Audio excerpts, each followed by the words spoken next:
बड़ी खबर आईआरजीसी के ठिकानों पर हमले को लेकर है और ये अभी अभी तेहरान के शरियाती में इजराइल के अटैक को लेकर खबर है, जहां हमले के बाद आईआरजीसी के ठिकानों में लगी आग।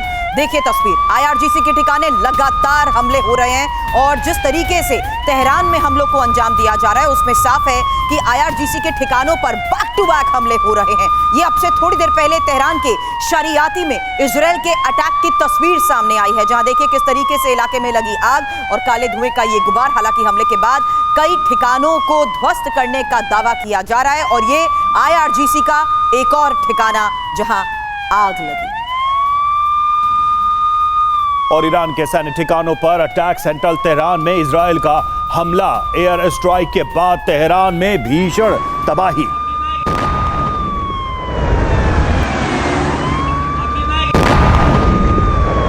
तो तेहरान में हमलों का सिलसिला जारी है और हवाई हमले, ताजा हवाई हमले इजराइल की तरफ से किए गए हैं और उसके बाद भीषण तबाही हुई। देखिए रिहायशी इलाकों में कैसे इस वक्त धुआं उठता दिखाई दे रहा है। कई रिहायशी इलाकों में जबरदस्त तबाही की तस्वीरें भी सामने आ रही हैं।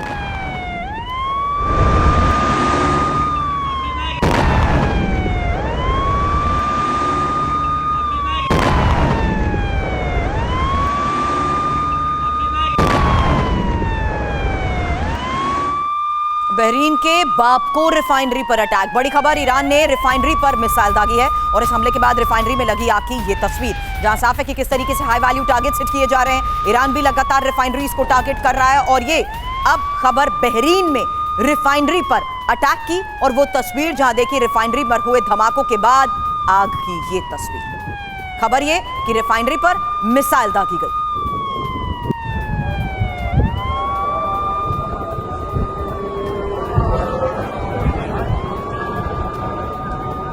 इधर ईरान के कुम में बड़ा हमला हुआ है, बहुत बड़ा हमला बताया जा रहा है। 2 सैन्य ठिकानों पर मिसाइल से यह हमला हुआ। ईरानी सैन्य ठिकाने हमले में तबाह हो गए।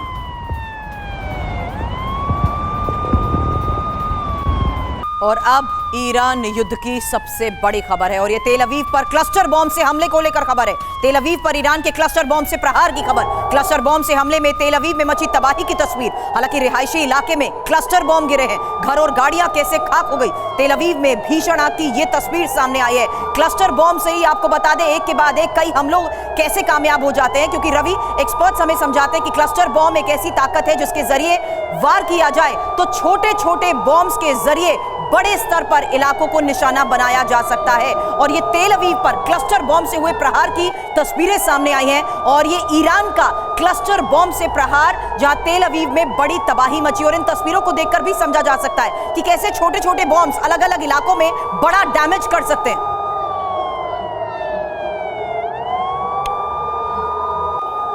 अब जिस तरीके से क्लस्टर बॉम्ब के जरिए वार किया जा रहा है, इस बारे में चर्चा करते हैं defence expert lieutenant colonel general Nitin Kohli sir हमें इस वक्त स्टूडियो में ज्वाइन कर चुके हैं। Naval captain Shyam Kumar sir भी डिफेंस एनालिसिस इस वक्त स्टूडियो में हमारे साथ हैं और साथ ही प्रोफेसर संजय भारद्वाज भी हमारे साथ हैं। सबसे पहले कोहली सर, सवाल आप ही से ये समझना जरूरी है कि आखिर किस तरीके से ईरान ने, नितिन सर, किस तरीके से ईरान ने स्ट्रैटेजी को अपनाते हुए तेल अवीव को टारगेट करने के लिए सीधा क्लस्टर बॉम्ब के जरिए अटैक किए हैं, क्योंकि जाहिर सी बात है क्लस्टर बॉम्ब का इस्तेमाल मतलब बड़े स्तर पर तबाही।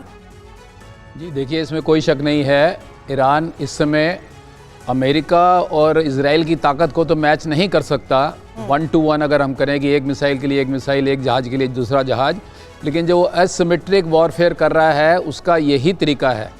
और ईरान इस वॉर के लिए पिछले 20 सालों से तैयारी कर रहा है, तो उनके पास अच्छा मिसाइल्स का स्टॉक पाइल है, जो कि इन्होंने बड़ी उसे डिसेंट्रलाइज करके, इतने बड़े एरिया जो उनके पास है 1.5 स्क्वायर किलोमीटर का, डिसेंट्रलाइज करके उन्होंने सुरंगों के अंदर रखा हुआ है। कुछ फ्लैट बेड कंटेनर्स हैं इनके पास, जो मूवेबल प्लेटफॉर्म्स है वहाँ पर रखा हुआ है। और तेल अवीव पर जो हमले किए जा रहे हैं, देखिए चाहे उनका आयरन डोम है, वहाँ पर उनका ये डेविड स्लिंग है, एरो मिसाइल्स हैं, सब उन्होंने लगा रखे हैं, पैट्रियट्स हैं, थर्ड्स हैं उनके पास में। लेकिन जब बहुत ज़्यादा मिसाइल आते हैं तो लिमिट है कि कितने वो चेक कर सकते हैं, और ईरान इसी तरह से उनके ऊपर फायर करके कुछ ना कुछ मिसाइल उसमें से निकल के चले जाते हैं। और क्लस्टर बॉम्ब जो उन्होंने फायर किया है, नेचुरली ये एस्केलेशन लैडर है जो कि और भी कई गलत तरीके के बॉम्ब जैसे डर्टी बॉम्ब्स या टैक्टिकल न्यूक्लियर का इस्तेमाल बाद में किया जा सकता है। इसमें मैं एक बात कहना चाह रहा हूँ, देखिए जून पिछले साल 25 में भी जो हमला हुआ था उस समय भी तेल अवीव पर काफ़ी अटैक हुए थे। इजराइल की सबसे बड़ी वीकनेस ये है कि इनका एरिया बहुत छोटा है, 50 स्क्वायर किलोमीटर, दिल्ली एनसीआर के बराबर एरिया है इनका। सो जब इतने मिसाइल पड़ेंगे तो कुछ ना कुछ इफेक्टिव जरूर होंगे। और तो उस समय भी सीज फायर का एक कारण ये था कि तेल अवीव पर का काफ़ी नुकसान हो चुका था। सो ये इस दिशा में जा रहा है, जो कि एक तो इसमें क्या है कि अमेरिका के पास कोई एंड स्टेट उनके दिमाग में नहीं थी, कोई ढंग की स्ट्रेटजी नहीं थी, और शायद उन्होंने बड़ा अंडर एस्टिमेट किया कि इन दोनों की ईरान जो है बड़ा जल्दी से सरेंडर कर देगा, और जो कि हुआ नहीं है। अगर उनकी, जबकि उनके CIA और मोसाद के एजेंट्स वहां पर बैठे हुए हैं। ये जो सोच के अमेरिका ने वॉर शुरू की थी वैसा नेचर इस वॉर का नहीं दिखाई दे रहा। लेकिन नेतन्याहू का क्या प्रेडिक्शन सही था कि ईरान इतनी बड़ी तैयारी कर चुका है कि वो इजराइल के लिए एक थ्रेट है, क्योंकि इस जंग में ईरान की ताकत कुछ ऐसी ही दिखाई दे रही है।